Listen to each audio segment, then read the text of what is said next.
News ബ്രേക്സിലേക്ക് വിശദമായി. സംസ്ഥാനത്ത് ശമ്പള പരിഷ്കരണം ആവശ്യപ്പെട്ട് സ്വകാര്യ ആശുപത്രികളിലെ നഴ്സസ് സമരം തുടരുന്നു.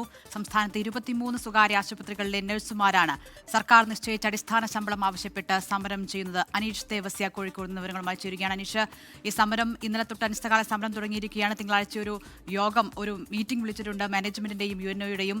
എങ്ങനെ സമരം പുരോഗമിക്കുന്നു? ഈ ചർച്ചയിൽ പ്രതീക്ഷയുണ്ടോ UNOയ്ക്ക്?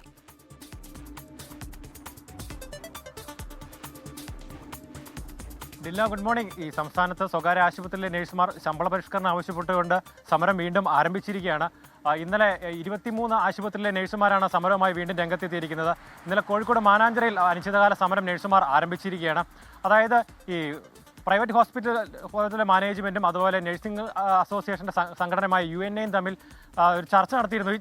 ഈ ചർച്ചയിൽ തീരുമാനമാകാത്തതിനെ തുടർന്നാണ് വീണ്ടും നഴ്സുമാർ സമരവുമായി രംഗത്തെത്തിയിരിക്കുന്നത്. പ്രധാനമായും മിംസ്, ബേബി മെമ്മോറിയൽ, മലബാർ എന്നീ ആശുപത്രിയിലെ നഴ്സുമാരാണ് പൂർണ്ണമായി സമരവുമായി രംഗത്തെത്തിയിരിക്കുന്നത്. ഈ നഴ്സുമാർ സമരത്തെ വീണ്ടും ആരംഭിച്ചതോടുകൂടി പാലക്കാട്, കോഴിക്കോട്, തൃശ്ശൂർ, എറണാകുളം ജില്ലയിലെ ആശുപത്രികളുടെ പ്രവർത്തനത്തെ സാരമായി ബാധിക്കും. കാരണം ഈ ജില്ലകളിലെ ആശുപത്രി മാനേജ്മെന്റാണ് ധാരണയിൽ എത്താതുള്ളത്. അതുകൊണ്ട് തന്നെ ഈ ജില്ലകളിലെ ആശുപത്രിയിലെ പ്രവർത്തനം സാരമായി തന്നെ ബാധിക്കുമെന്നാണ് അറിയാൻ കഴിഞ്ഞിരിക്കുന്നത്. ഏതായാലും നഴ്സുമാർ പഴയ ആവശ്യങ്ങൾ തന്നെയാണ് വീണ്ടും മുമ്പോട്ട് വയ്ക്കുന്നത്. അതായത് മിനിമം വേതനം 40,000 രൂപയാക്കുക, അതുപോലെ ഡ്യൂട്ടി ഷിഫ്റ്റിലെ അപാധകൾ പരിഹരിക്കുക എന്നീ ആവശ്യങ്ങളാണ് അവർ വീണ്ടും മുന്നോട്ട് വെച്ചിരിക്കുന്നത്. ഈ ആവശ്യങ്ങളാണ് ആശുപത്രി മാനേജ്മെന്റ് നിലവിൽ ഒരു തീരുമാനമെടുക്കാതെ ചർച്ച അലസിപ്പോയത്. നിലവിൽ ഏതായാലും ചർച്ച ലേബർ കമ്മീഷൻ തിങ്കളാഴ്ച, അതായത് 30-ാം തീയതി വെച്ചിട്ടുണ്ട്. അവിടെ ഒരു തീരുമാനം ഉണ്ടാകുമെന്നാണ് UNOയുടെ സംഘടനകൾ അറിയിച്ചിരിക്കുന്നത്. അതൊരു പ്രതീക്ഷയിലാണ് നഴ്സുമാരുമുള്ളത്. ഏതായാലും തീരുമാനമായില്ലെങ്കിൽ സമരം ശക്തമാക്കാൻ തന്നെയാണ് നഴ്സുമാരുടെ സംഘടനയുടെ തീരുമാനം. ശരി, അനീഷ് ദേവസ്യാണ് കോഴിക്കോട് നിന്ന് വിവരങ്ങൾ പങ്കുവച്ചത്. എറണാകുളം എടയാറിലെ വ്യവസായ മേഖലയിൽ കഴിഞ്ഞ ദിവസമുണ്ടായ തീപിടുത്തത്തിൽ മരിച്ച ബീഹാർ സ്വദേശി ശത്രുഘ്നൻ മുഖ്യയുടെ കുടുംബത്തിന് 15 ലക്ഷം രൂപ നഷ്ടപരിഹാരം നൽകാൻ തീരുമാനം. അസിസ്റ്റന്റ് കളക്ടറുടെ മധ്യസ്ഥതയിൽ കുടുംബവും കമ്പനി ഉടമസ്ഥരും തമ്മിൽ നടത്തിയ നീണ്ട ചർച്ചയ്ക്കൊടുവിലാണ് സമവായത്തിലേക്ക് എത്തിയത്. ആദ്യം പ്രഖ്യാപിച്ച 5 ലക്ഷം രൂപ മതിയാകില്ലെന്നും 25 ലക്ഷം നൽകണമെന്നും ആവശ്യം ഉന്നയിച്ച് കുടുംബം, തൊഴിലാളികളും നാട്ടുകാരും ഇന്നലെ റോഡ് ഉപരോധിച്ച് പ്രതിഷേധം നടത്തിയിരുന്നു. മൃതദേഹവുമായി റോഡിൽ കുത്തിയിരുന്നായിരുന്നു പ്രതിഷേധം. തുടർന്ന് അസിസ്റ്റന്റ് കളക്ടർ സ്ഥലത്തെത്തി സമവായ ചർച്ച നടത്തി. 3 ഗഡുക്കളായി തുക നൽകാനാണ് തീരുമാനം. ആദ്യ ഗഡു 5 ലക്ഷം അടിയന്തരമായി നൽകും. മറ്റ് തൊഴിലാളി ആനുകൂല്യങ്ങളും കുടുംബത്തിന് ലഭ്യമാകും. ലഡാക്കിന് സമീപം സോജില പാസിലെ ഹിമപാതത്തിൽ കാണാതായവർക്ക് വേണ്ടി തിരച്ചിൽ തുടരുന്നു. ഇതുവരെ 7 പേരുടെ മരണമാണ് റിപ്പോർട്ട് ചെയ്തത്. ഇന്നലെ വൈകിട്ടുണ്ടായ ശക്തമായ ഹിമപാതത്തിൽ നിരവധി വാഹനങ്ങൾ ഇപ്പോഴും കുടുങ്ങിക്കിടക്കുകയാണ്. കനത്ത മഞ്ഞുവീഴ്ചയെ തുടർന്ന് ശ്രീനഗർ ലേ ദേശീയപാതയും അടച്ചു. അതിനിടെ ഡൽഹി, ചണ്ഡീഗഡ് എന്നിവിടങ്ങളിൽ ഇടവിട്ടുള്ള ശക്തമായ മഴയ്ക്ക് സാധ്യതയുണ്ടെന്ന് കാലാവസ്ഥാ നിരീക്ഷണ കേന്ദ്രം അറിയിച്ചിട്ടുണ്ട്. സോണിയാഗാന്ധിയുടെ ആരോഗ്യനിലയിൽ പുരോഗതി. ഇന്നോ നാളെയോ ഡിസ്ചാർജ് ചെയ്യുമെന്ന് ഡൽഹി സർ ഗംഗാറാം ആശുപത്രി അറിയിച്ചു. പനിയെ തുടർന്ന് കഴിഞ്ഞ ചൊവ്വാഴ്ച രാത്രിയാണ് സോണിയാഗാന്ധിയെ ആശുപത്രിയിൽ പ്രവേശിപ്പിച്ചത്. അണുബാധയെ തുടർന്നുള്ള ചികിത്സയിലാണ് സോണിയാഗാന്ധി. മരുന്നുകളോട് ശരീരം നന്നായി പ്രതികരിക്കുന്നുണ്ട്. ആരോഗ്യനില തൃപ്തികരമാണെങ്കിലും മുൻകരുതൽ എന്ന നിലയിൽ കുറച്ചു സമയം കൂടി ഡോക്ടേഴ്സിന്റെ നിരീക്ഷണത്തിൽ തുടരും. രാഹുൽ ഗാന്ധിക്കെതിരായ അപകീർത്തി കേസ് സുൽത്താൻപൂർ കോടതി ഇന്ന് പരിഗണിക്കും. 2018 ബംഗളൂരുവിൽ വെച്ച് കേന്ദ്ര ആഭ്യന്തരമന്ത്രി അമിത്ഷായ്ക്കെതിരായ അപകീർത്തി പരാമർശം നടത്തിയെന്നാണ് ആരോപണം. ഏത് കൊലപാതകയ്ക്കും BJP അധ്യക്ഷനാകാമെന്നായിരുന്നു പരാമർശം. BJP നേതാവ് വിജയ് മിശ്രയാണ് രാഹുൽ ഗാന്ധിക്കെതിരെ മാനനഷ്ട കേസ് നൽകിയത്. വീണ്ടും തിരഞ്ഞെടുപ്പ് വാർത്തകളിലേക്കാണ്. മുഖ്യമന്ത്രിയുടെ RS ബന്ധം പുറത്തു കൊണ്ടുവന്നതിനാലാണ് അദ്ദേഹത്തിന് തന്നോട് ഇത്ര ദേഷ്യം എന്ന് പറയുന്നു പ്രതിപക്ഷ നേതാവ് VD സതീശൻ. BJPയുമായും കേന്ദ്ര സർക്കാരുമായും മുഖ്യമന്ത്രിക്ക് ധാരണയുണ്ടെന്നും BJPക്ക് ജയിക്കാൻ തൃശൂരിൽ സൗകര്യമൊരുക്കിയത് മുഖ്യമന്ത്രിയെന്നും VD സതീശൻ ആവർത്തിച്ചു. ധാർമ്മികമായി ഏറ്റെടുത്താൽ പോരാ, കടകംപള്ളി സുരേന്ദ്രൻ അതിൽ പങ്കുണ്ട്. കാരണം പൊളിറ്റിക്കൽ അപ്പോയിന്റ്മെന്റാണ് ദേവസ്വം ബോർഡ് പ്രസിഡന്റും മെമ്പർമാരും. ദേവസ്വം മന്ത്രി അറിയാതെ ഈ സ്വർണ്ണക്കൊള്ള നടക്കില്ല.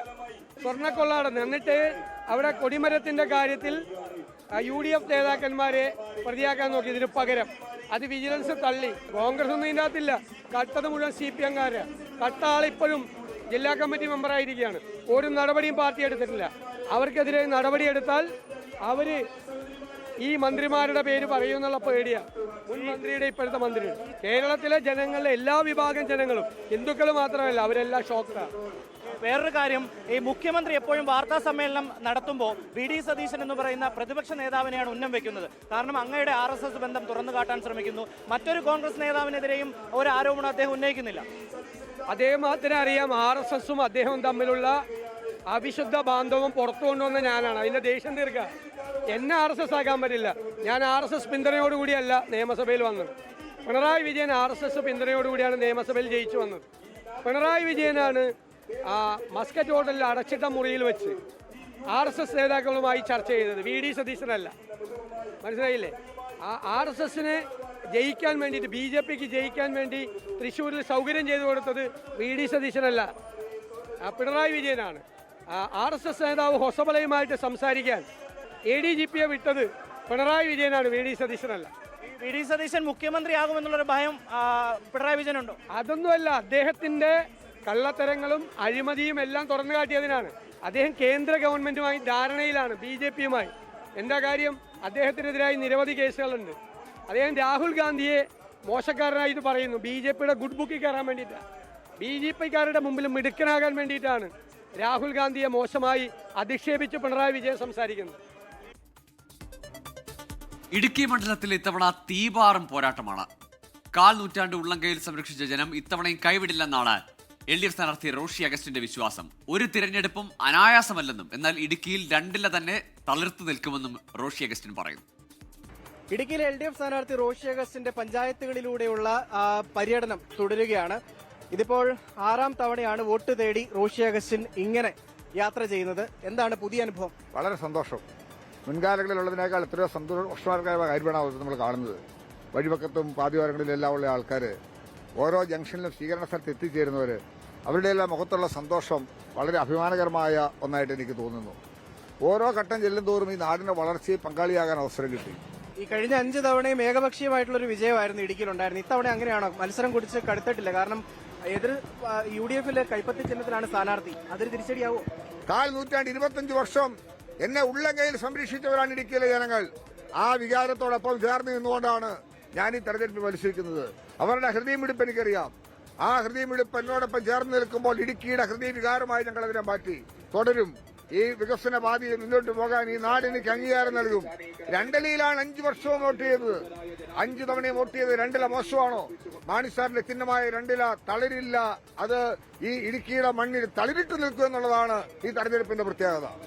അവർ തന്നെ ഈ മുക്കും മൂലയും ഒക്കെ അറിയാം. കൂടുതൽ പരിചയപ്പെടുത്തേണ്ട ആവശ്യമൊന്നുമില്ല അല്ലേ? യാതൊന്നുമില്ല. എല്ലാ പ്രദേശവും അറിയാം, എല്ലാവരും അറിയാം. നിൽക്കുന്നവരെ പേരെടുത്ത് വിളിക്കാൻ പ്രാപ്തനാക്കി, എന്നെ പ്രാപ്തനാക്കി ഈ സമൂഹമാണ്, ഈ നാടാണ്, ഈ വഴിവെക്കൽ നിൽക്കുന്ന ആൾക്കാരാണ്. അവരുടെ സന്തോഷമാണ് എന്റെ ഹൃദയവികാരം. മുന്നണി സ്ഥാനാർത്ഥിക്ക് അപ്പോഴത്തേക്ക് റോഷി അഗസ്റ്റിൻ എന്ന വ്യക്തിക്ക് എത്രത്തോളം വോട്ട് കിട്ടും? എനിക്കുള്ള വോട്ട് മുന്നണിക്കുള്ള വോട്ടാണ്. എന്റെ ജനങ്ങൾ എന്നെ കൈവിടുകയില്ല. അവരുടെ മടിത്തട്ടിൽ ഞാൻ വളർന്നു, അവരുടെ ചൂടും സൂര്യേറ്റ് ഞാൻ വളർന്നു, അവരോടൊപ്പം ഞാൻ നിലകൊണ്ടു. ആ ആത്മവികാരത്തിന്റെ നിർവൃതി എനിക്കെങ്ങനെ മറക്കാനായിട്ട് പറ്റും? അങ്ങനെയാണ്. എന്തായാലും ഈ പോകുന്ന വഴിയൊന്നും റോഷി അഗസ്റ്റിന് പുതുമയുള്ളതല്ല. മറ്റ് സ്ഥാനാർത്ഥികളെ പോലെ കൂടുതൽ പരിചയപ്പെടുത്തലുകളുടെ ആവശ്യവുമില്ല. അതുകൊണ്ട് റോഷി അഗസ്റ്റിൻ ഓരോ വ്യക്തികളെയും മുഖം കാണിച്ച് പരിചയപ്പെട്ട് അടുത്തറിഞ്ഞിട്ടുള്ള ബന്ധമുള്ളതുകൊണ്ട് തന്നെ പര്യടനമൊക്കെ എളുപ്പമാണ് എന്നുള്ളതാണ് റോഷി അഗസ്റ്റിൻ പറഞ്ഞിരിക്കുന്നത്. വിജയം ഉറപ്പാണെന്നും അദ്ദേഹം പറയുന്നു. സുമിത്തിനൊപ്പം രാഹുൽ വിജയൻ, 24 ഇടുക്കി. 24 എക്സ്ക്ലൂസീവ്. CPM-നെതിരെ രൂക്ഷ വിമർശനവുമായി കൊട്ടാരക്കരയിലെ UDF സ്ഥാനാർത്ഥി ഐഷ പോറ്റി. തുടർഭരണത്തിന് LDFന് അഹങ്കാരം. CPM കമ്മിറ്റികളിൽ തനിക്കെതിരെ അധിക്ഷേപമുയർത്താൻ ക്ലാസ് എടുക്കുന്നു. താൻ നടത്തിയ വികസന പ്രവർത്തനങ്ങളുടെ ക്രെഡിറ്റ് മന്ത്രി KN ബാലഗോപാൽ തട്ടിയെടുക്കുന്നുവെന്നും ഐഷ പോറ്റി 24നോട് പറഞ്ഞു. ശക്തമായ ത്രികോണ മത്സരം പ്രതീക്ഷിക്കുന്ന മണ്ഡലങ്ങളിൽ ഒന്നാണ് കൊട്ടാരക്കര. കൊട്ടാരക്കരയിലെ UDF സ്ഥാനാർത്ഥി ഐഷ പോറ്റിയാണ് 24നൊപ്പം ഇപ്പോഴുള്ളത്. ഈ അവസാന നിമിഷത്തിൽ എത്തി നിൽക്കുമ്പോൾ എത്രത്തോളമുണ്ട് പ്രതീക്ഷ? നല്ല പ്രതീക്ഷയാണ്. എന്താണെന്ന് വെച്ചാൽ ഞാൻ നാട് മുഴുവൻ, ഈ മണ്ഡലം മുഴുവൻ 1-2-3 റൗണ്ട് പോയിട്ടുണ്ട്. പണ്ട് MLA ആയിരുന്ന സമയം മുഴുവൻ സമയവും ജനങ്ങളോടൊപ്പം നല്ല രീതിയിൽ ഇടപഴകി അവരുടെ എല്ലാ പ്രശ്നങ്ങൾക്കും എല്ലാ സ്ഥലത്തും എത്തുകയും എല്ലാ സ്ഥലത്തും വികസന പ്രവർത്തനങ്ങൾ എത്തിക്കാനും നല്ല പരിശ്രമം നടത്തിയിട്ടുണ്ട്. അതവർ മറന്നിട്ടില്ലെന്നാണ് എനിക്ക് മനസ്സിലായത്. മുന്നണി മാറ്റത്തിൽ ഇപ്പോഴും അധിക്ഷേപ പരാമർശങ്ങൾ എവിടെ നിന്നെങ്കിലുമൊക്കെ കേൾക്കുന്നുണ്ടോ? സോഷ്യൽ മീഡിയയിലുണ്ട്. പിന്നെ ചിലപ്പോൾ ചെന്നാൽ ഈ പാർട്ടി കമ്മിറ്റികളിലൊക്കെ കൊടുത്തേക്കുന്ന ഒരു ക്ലാസ് ഉണ്ട്. അത് മനസ്സിലായത് എന്താണെന്ന് വെച്ചാൽ എന്നോട് പറയാറുണ്ട്, എല്ലാവരും വന്നിട്ട് റിപ്പോർട്ട് ചെയ്യും, ഐഷ പോറ്റി ഇങ്ങനെ മാറിപ്പോയി, അപ്പോൾ അത് നന്നായിട്ട് പ്രതികരിച്ചോണമെന്നൊക്കെ പറഞ്ഞു കൊടുത്തിട്ടുണ്ട്. ആ ഒരു പ്രതികരണം അവരെന്താ കാര്യം എന്ന് മനസ്സിലാക്കാതെ പാർട്ടി കമ്മിറ്റികളിൽ പറഞ്ഞു കൊടുക്കുന്ന കാര്യങ്ങൾ അതുപോലെ പറഞ്ഞു. അപ്പം ഞാൻ അതിൻ്റെ വിശദീകരണം കൊടുക്കുമ്പോൾ അവർക്കത് മനസ്സിലാവുന്നുണ്ട്. തുടർഭരണമാണോ ഇടതിനെ എത്രത്തോളം പ്രതിസന്ധിയിലാക്കിയത്? ഉറപ്പായിട്ടും അഹങ്കാരമായിപ്പോയി. തുടർഭരണം ഇനി ഞങ്ങളെ ഉള്ളൂ എന്നൊരു തോന്നൽ വന്നു. അധികാരം ജനങ്ങൾ തരുന്നതാണെന്നും താൽക്കാലികമാണെന്നുള്ളൊരു ബോധം എല്ലാവർക്കും ഉണ്ടാകണം. ഞാൻ എപ്പോഴും പറയുന്നത്, എനിക്ക് അധികാരമോഹം ഉണ്ടായിരുന്നെങ്കിൽ എനിക്ക് അധികാരമോഹമാണെന്നാണ് പറഞ്ഞത്. അതിനെയാണ് അപ്പകഷ്ണത്തിന് വേണ്ടി എങ്ങോട്ട് വന്നതെന്ന്. 10 വർഷമായിട്ട് ഭരണത്തിലിരിക്കുന്ന പാർട്ടിയിലോട്ടല്ല വന്നത്. പിന്നെ ഇവർക്കൊക്കെ അധികാരമോഹം ഇല്ലാഞ്ഞിട്ടാണോ വയസ്സളവ് പോലും ചിലർക്ക് മാത്രം കൊടുത്തുകൊണ്ട് വീണ്ടും വീണ്ടും മത്സരിക്കുന്ന അധികാരമോഹം അല്ലല്ലോ, അല്ലെന്നല്ലേ പറയുന്നത്. ഒരു MLA മാത്രമായിരുന്നപ്പം ഓരോ ടേണിലും ചെയ്തതൊന്ന് കമ്പയർ ചെയ്ത് നോക്കിയാൽ വലിയൊരു മന്ത്രിയായിരിക്കുന്ന എതിർ സ്ഥാനാർത്ഥി എന്തു ചെയ്തു എന്നാണ് എൻ്റെ ചോദ്യം. പുലമൺ തോട് നവീകരിക്കുമെന്ന് പറഞ്ഞ് ഒരുപാട് വീഡിയോയൊക്കെ എടുത്ത് മുഖ്യമന്ത്രിയൊക്കെ വന്നു നിന്നു. ഒന്നും നടന്നില്ല. ഈ പ്രഖ്യാപനങ്ങൾ മാത്രമേ ഉള്ളൂ. വലിയ പ്രഖ്യാപനങ്ങളും കുറേ കാത്തിരിപ്പ് കേന്ദ്രങ്ങളും മാത്രമാണ് ഇവിടെ വന്നിട്ടുള്ളത്. അത് ഏതൊക്കെയോ എനിക്ക് തോന്നുന്നു എങ്ങനെയാണോ എന്തോ പെട്ടെന്ന് കമ്പിയൊക്കെ കൊണ്ടുവന്ന് ഇറക്കി അവിടെ അങ്ങ് വെക്കുക. അതാണിപ്പോൾ നടന്നുകൊണ്ടിരിക്കുന്നത്. ബാക്കി ചെയ്യേണ്ട ജോലികളൊക്കെ അവിടെ കിടക്കുക. ഞാനൊക്കെ ചെയ്തു വെച്ചിടത്ത് കുറേ സഖാക്കളെയൊക്കെ ഇരുത്തി വീഡിയോ എടുത്ത് മന്ത്രിക്ക് അഭിവാദ്യങ്ങളെന്ന് പറയുന്ന രസകരമായിട്ടുള്ള കാഴ്ചയാണ് ഇപ്പോൾ കണ്ടുകൊണ്ടിരിക്കുന്നത്. പ്രതിഭയ്ക്കെതിരായ അധിക്ഷേപ പരാമർശം കേട്ടിട്ടുണ്ടാവും, എന്താണ് അതിനോട്? ഞാൻ ആ വാചകങ്ങൾ കേട്ടില്ല. അധിക്ഷേപ ഒരാളും അങ്ങനെ ചെയ്യാൻ പാടില്ല. ഇനി ഏത് മനുഷ്യരായാലും ആരെ ആക്ഷേപിക്കാൻ പാടില്ല. അത് ഒട്ടും ശരിയായ കാര്യമല്ല. എന്തായാലും കൊട്ടാരക്കരയിൽ ഉൾപ്പെടെ മാറ്റമുണ്ടാകുമെന്നുള്ള പ്രതീക്ഷയാണ് UDF സ്ഥാനാർത്ഥി ഐഷ പോറ്റി പങ്കുവയ്ക്കുന്നത്. മുൻപുണ്ടായിരുന്ന പ്രസ്ഥാനത്തിൽ നിന്നും ഈ പ്രചാരണ സമയത്തും വലിയ തരത്തിലുള്ള അധിക്ഷേപങ്ങളും ആക്രമണങ്ങളും തനിക്ക് നേരിടേണ്ടതായിട്ട് വരുന്നു എന്നുള്ള കാര്യം കൂടി ഐഷ പോറ്റി പങ്കുവയ്ക്കുകയാണ്. ക്യാമറാമാൻ രാജ് കിരണിനൊപ്പം സൂര്യ ഗായത്രി, 24 കൊല്ലം. ഇതിലെ ഈ ഡീൽ ആരോപണവും ചർച്ചകളും ഇങ്ങനെ അവസാനിക്കുന്നില്ല. അതിലിങ്ങനെ ചുറ്റിത്തിരിക്കുകയാണ് പല മണ്ഡലങ്ങളിലേക്കാണ്. അരുവിക്കരയിലെ ഡീൽ ആരോപണം കഴിഞ്ഞ ദിവസം ഉയർന്നു വന്നതാണ്. അത് സംബന്ധിച്ചൊരു പ്രതികരണത്തിലേക്കാണ്. ആന്റണി രാജു ഉന്നയിച്ച ഡീൽ ആരോപണം തള്ളാതെ അരുവിക്കരയിലെ LDF സ്ഥാനാർത്ഥി G. സ്റ്റീഫൻ മണ്ഡലത്തിൽ BJP സ്ഥാനാർത്ഥിയെ പ്രഖ്യാപിച്ചത് ഏറ്റവും അവസാനമെന്നാണ് അദ്ദേഹത്തിന്റെ ആരോപണം. അരുവിക്കര മണ്ഡലം BJP ശ്രദ്ധിക്കുന്നില്ലെന്നും ഇത് അതിന് തെളിവാണ് എന്നും അദ്ദേഹം പറയുന്നു. ഡീൽ വന്നാലും ജനങ്ങൾ കൃത്യമായ നിലപാടെടുക്കുമെന്നും G. സ്റ്റീഫൻ 24നോട് പറഞ്ഞു.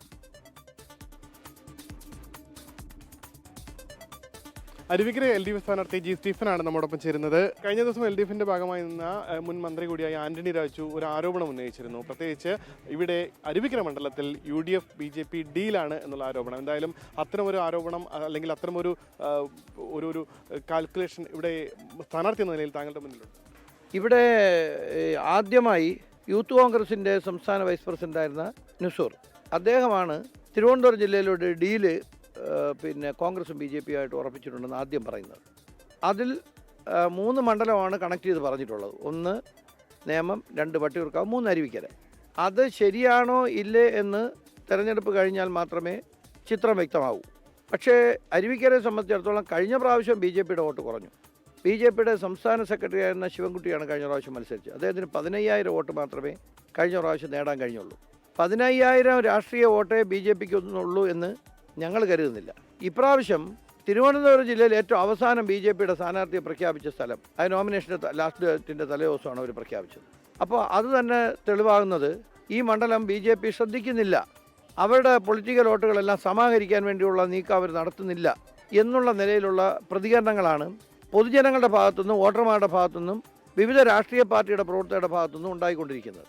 ഒരു രാഷ്ട്രീയ പാർട്ടി, രാജ്യം ഭരിക്കുന്ന രാഷ്ട്രീയ പാർട്ടി എന്നുള്ള നിലയിൽ BJP അവരുടെ പൊളിറ്റിക്കൽ വോട്ടുകളെല്ലാം സമാഹരിക്കാൻ ശ്രമിക്കേണ്ടത് രാഷ്ട്രീയ മര്യാദയുടെ ഭാഗമാണ്. Deal MLA ഭയപ്പെടുന്നുണ്ടോ? അത്തരം ഒരു ഡീൽ ഉണ്ടായാൽ എന്തെങ്കിലും രീതിയിൽ നെഗറ്റീവ് ആകുമെന്ന്? അങ്ങനെ ഒരു ഭയപ്പാടില്ല. രാഷ്ട്രീയമായിട്ട് ഒരു രാഷ്ട്രീയ പാർട്ടിയുടെ വോട്ട് ബൾഗായി മറ്റൊരു രാഷ്ട്രീയ പാർട്ടിക്ക് മറിഞ്ഞാലുണ്ടാകുന്ന ഭവിഷ്യത്ത് എന്താണെന്ന് രാഷ്ട്രീയ വിദ്യാഭ്യാസമുള്ള എല്ലാവർക്കും മനസ്സിലാവുന്ന ഒരു കാര്യമാണ്. പക്ഷേ ഭയപ്പാടെന്നുള്ള വാക്കിന് ഇവിടെ തെരഞ്ഞെടുപ്പ് രംഗത്ത് പ്രസക്തിയേ ഇല്ല. ഏത് തരത്തിലുള്ള ഡീലുകൾ വന്നാലും, ഏത് തരത്തിലുള്ള മലക്കമറിച്ചിലുകൾ വന്നാലും ഈ മണ്ഡലത്തിലെ പ്രബുദ്ധരായിട്ടുള്ള വോട്ടർമാർ കൃത്യമായ നിലപാടെടുക്കും. അത് ഇടതുപക്ഷ ജനാധിപത്യ മുന്നണിയുടെ വിജയത്തിന് വേണ്ടിയുള്ള നിലപാടായിരിക്കും എന്നുള്ള കാര്യത്തിൽ എനിക്കൊരു സംശയമില്ല. എല്ലാവിധ ആശംസകളും. എന്തായാലും MLA ജി സ്റ്റീഫനും തിരക്കിലാണ്. മണ്ഡലത്തിൽ ഓടിയെത്തുക, വലിയ മണ്ഡലമാണ്, അതുകൊണ്ട് തന്നെ ഓടിയെത്തുക എന്നുള്ളത് വലിയ ശ്രമപ്പെട്ട പണിയാണ്. എന്തായാലും ആ തിരക്കിലാണ് MLA സ്റ്റീഫനും. പ്രിയനൊപ്പം ഉമേഷ് ബാലകൃഷ്ണൻ, 24 തിരുവനന്തപുരം. ഇനി ചിറയൻകീഴ് മണ്ഡലത്തിലേക്കാണ്. അവിടെ UDF സ്ഥാനാർത്ഥി രമ്യ ഹരിദാസിനായി പ്രചാരണത്തിനിറങ്ങി മുൻ പ്രതിപക്ഷ നേതാവ് രമേശ് ചെന്നിത്തല. ഇത്തവണ മണ്ഡലത്തിൽ അനുകൂല സാഹചര്യമെന്നും അട്ടിമറി വിജയമുണ്ടാകുമെന്നും രമേശ് ചെന്നിത്തല പറഞ്ഞു. മണ്ഡലത്തിൽ 3 റൗണ്ട് പ്രചാരണം പൂർത്തിയാക്കിയെന്നാണ് രമ്യ ഹരിദാസിന്റെ പ്രതികരണം. തിരുവനന്തപുരത്ത് നിന്ന് മേഘ്ന മുരളി തയ്യാറാക്കിയ റിപ്പോർട്ട്. ചിറയൻകീഴ് നിയമസഭാ മണ്ഡലം UDF സ്ഥാനാർത്ഥി രമ്യ ഹരിദാസിന്റെ തെരഞ്ഞെടുപ്പ് പ്രചരണത്തിനായി മുൻ പ്രതിപക്ഷ നേതാവ് രമേശ് ചെന്നിത്തല തന്നെയാണ് നേരിട്ടെത്തിയിരിക്കുന്നത്. എങ്ങനെയുണ്ട് മണ്ഡലത്തിലെ ഒരു സാഹചര്യം? വളരെ അനുകൂലമായ സാഹചര്യമാണ്. രമ്യ ഹരിദാസിനെ ജനങ്ങൾ പൂർണ്ണമായും അംഗീകരിച്ചു കഴിഞ്ഞിരിക്കുകയാണ്. എല്ലാ പ്രവർത്തകരും രംഗത്താണ്. ഒരു വലിയ മുന്നേറ്റം ഇവിടെ ഉണ്ടാകും. കേരളത്തിലെ ജനങ്ങൾ ഒരു ഭരണമാറ്റം ആഗ്രഹിക്കുന്നു. അതിന്റെ ഭാഗമായി ചിറയൻകീഴിലും മാറ്റമുണ്ടാവും.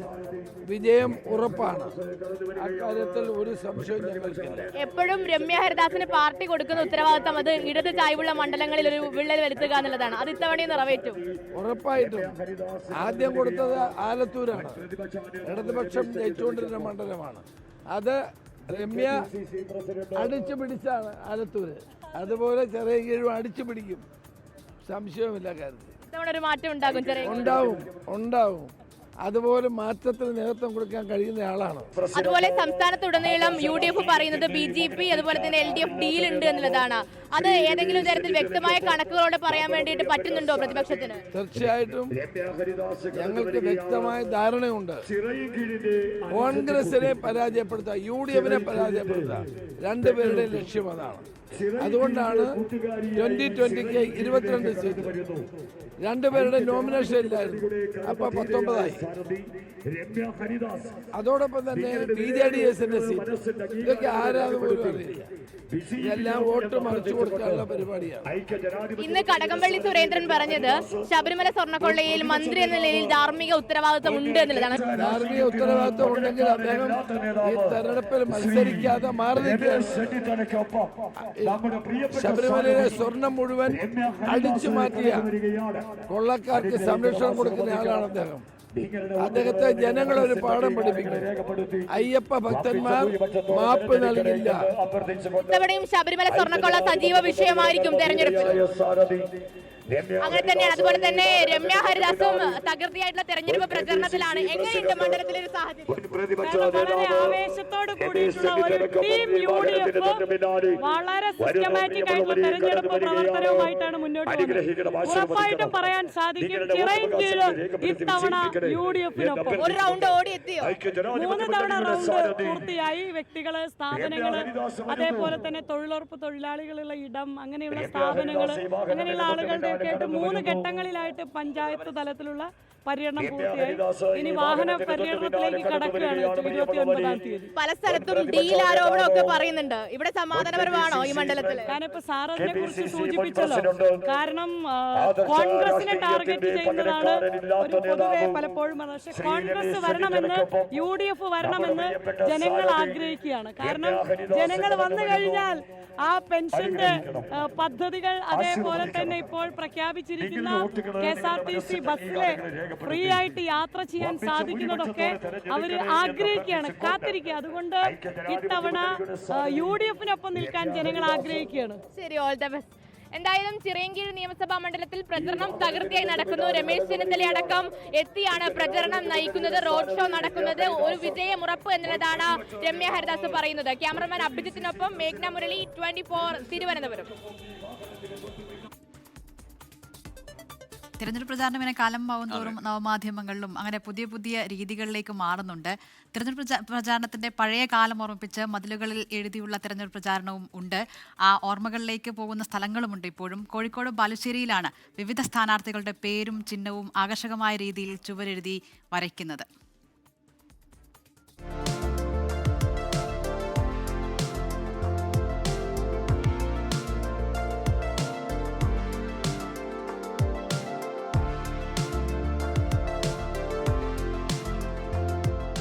ബാലുശ്ശേരി വാഗയാട്ടാണ് മതിലിൽ സിമന്റ് പെയിന്റായി സെം കൊണ്ടെഴുതി തെരഞ്ഞെടുപ്പ് പ്രചരണം ആകർഷകമാക്കിയിരിക്കുന്നത്.